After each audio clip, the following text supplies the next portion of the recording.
જીવન શિક્ષણનું અગત્યનું પાસું એટલે વાર્તા શિક્ષણ. વાર્તા શિક્ષણ એ મનોરંજન નથી, પણ મનનું ભોજન છે. આપના કોઈ સ્વજનને આ વાર્તા શિક્ષણ ગ્રુપમાં જોડાવવું હોય તો આપેલા નંબરને પોતાના મોબાઈલમાં સેવ કરવા કહો અને એજ્યુ મેસેજ મોકલવા સૂચન કરો.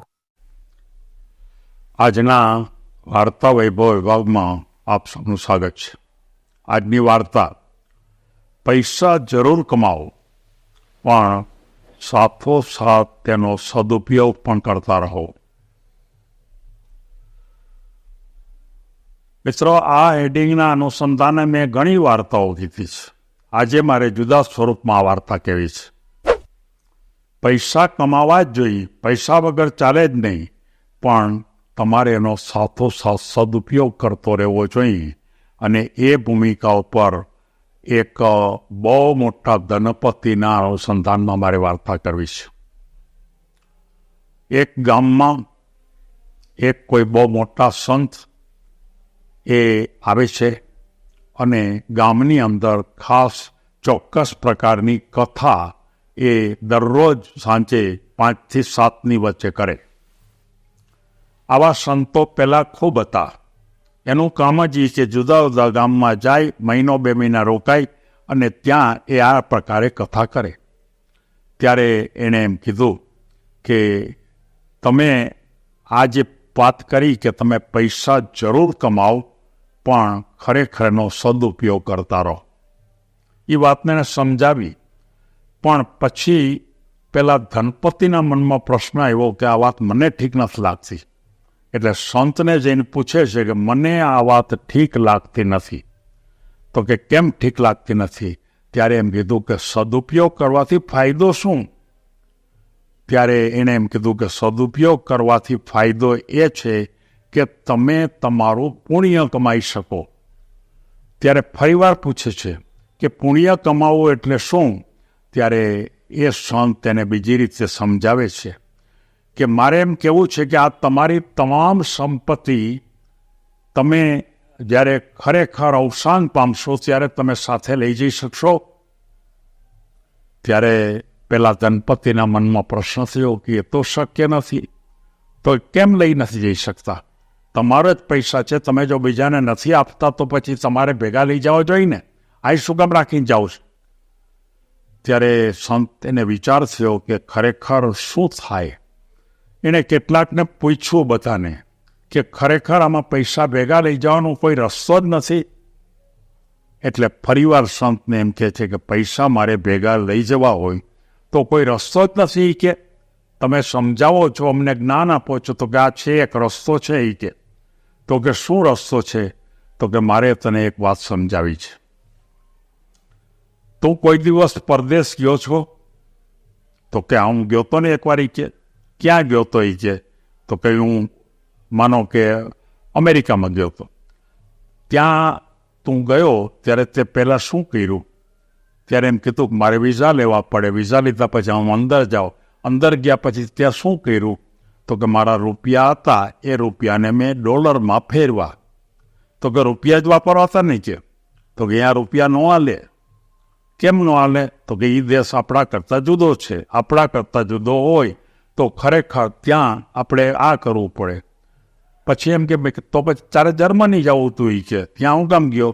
તો કે જર્મનીમાં એમ જ હોય, એના રૂપિયા હોય એ પ્રમાણે મારે કન્વર્ટ કરવા પડે. તો કે તો હોય ત્રીજા દેશમાં, એવા દેશમાં જા કે જ્યાં આપણા રૂપિયા હાલતા હોય. તો કે બીજા દેશમાં મારે જો જવું હોય તો આપણા રૂપિયા હાલે જ નહીં, આ રૂપિયા મારે કન્વર્ટ કરવા પડે.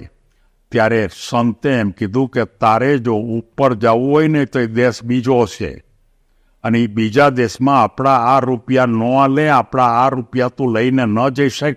તો કે અહીંયા ક્યાં ચાલે? તો કે એ રૂપિયાનું તારે કંઈક રૂપાંતર કરવું પડે.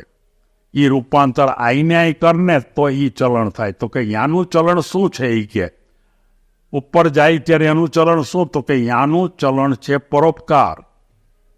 તું તારા પૈસા અહીંયા જેમ જેમ તું પરોપકારથી બીજાને આપતો જઈશ, કોઈ મૂંગા હોય, કોઈ દુઃખી હોય, કોઈ તકલીફવાળા હોય, કોઈ હેરાનગતિ થયા હોય, કોઈને ઓપરેશન કરાવવાનું હોય, એવા પરવશ માણસોને તારા પૈસા તું આપતો રહે. જેમાં તારો કોઈ સ્વાર્થ પણ ન હોય, તારું કોઈ અભિમાન પણ વધે નહીં, અને માત્ર ને માત્ર એક તારા મનની શાંતિ માટે તું આ પરોપકાર જો કરતો જ રહે, તો આ પરોપકાર તારા ભેગા આવે, અને એ પરોપકારનું ત્યાં ચલણ છે, અને એ ચલણનું તું વાપરીશ. અહીંયા જેટલા પરોપકાર કર્યા હશે એ બધા જ પરોપકાર તું ત્યાં વાપરી શકીશ. ત્યારે પહેલો યુવાન એમ કહે છે, પહેલો જે ધનપતિ, કે આવું કોણે કીધું? એ કે તમે માત્ર કહો છો એ તર્કથી કહો છો? તો કે ના, આજના પછીના અનેક વ્યક્તિઓએ એટલું બધું ચિંતન કર્યું છે. કેટલાક ઋષિમુનિઓએ, આપણા જે ઋષિમુનિઓ છે એટલું મોટું ચિંતન કર્યું છે, અને એ ચિંતનના પરિણામમાં માત્ર એક જ વસ્તુ બહાર આવી છે કે આ દુનિયામાંથી બીજી દુનિયામાં તમારે જવું હોય, અને એ પણ તમે જ્યારે અવસાન પામીને, તો માત્ર પરોપકારનું ચલણ એ એક જ ચાલશે, અને બીજા કોઈ ચાલશે નહીં. આ મારી વાત નથી, પણ બહુ મોટા મોટા ઋષિઓ કે જેને માનો કે 200 વર્ષ સુધી, 500 વર્ષ સુધી હિમાલયમાં જેણે તપ કર્યું છે, ને તપમાંથી જે કંઈ મળ્યું છે એનું આ પરિણામ છે. અને ત્યારે એ ધનપતિ શેઠને એમ થયું કે વાત તો સાચી છે, અને તેણે તે દિવસથી પોતાના પૈસાનું દાન શરૂ કરી દીધું. દાન પણ એવા પ્રકારનું કે જેને પરોપકાર કહી શકાય. પરોપકાર અને દાન વચ્ચે ઘણો ફેર છે. પરોપકાર છે એ જેને જરૂરિયાત છે એને આપવાનું. દાન છે માત્ર પોતાની પ્રતિષ્ઠા માટે આપવાનું હોય. દાન ને પરોપકાર વચ્ચેનો જે ડિફરન્સ છે એ વાતનો એને ખ્યાલ આપ્યો, અને એ રીતે જીવનમાં એ ગયા. એના પછી એને ઉપર જઈને શું થયું એ તો આપણને ખબર નથી, પણ એટલી વાત ચોક્કસ છે કે અહીંયા જ્યાં સુધી એનું જીવન હોય ત્યાં સુધી એકદમ સ્વસ્થ અને શાંતિથી રહી શક્યા. અને જો અહીંયા શાંત અને સ્વસ્થથી રહી શકે, તો એ કોઈ પણ જગ્યાએ જાય તો પણ શાંત અને સ્વસ્થતાથી રહી શકે. એમ આ વાર્તાનો ઉદ્દેશ છે. સૌ કોઈ આ વાર્તાને ગંભીરતાથી સમજો. સૌને ધન્યવાદ.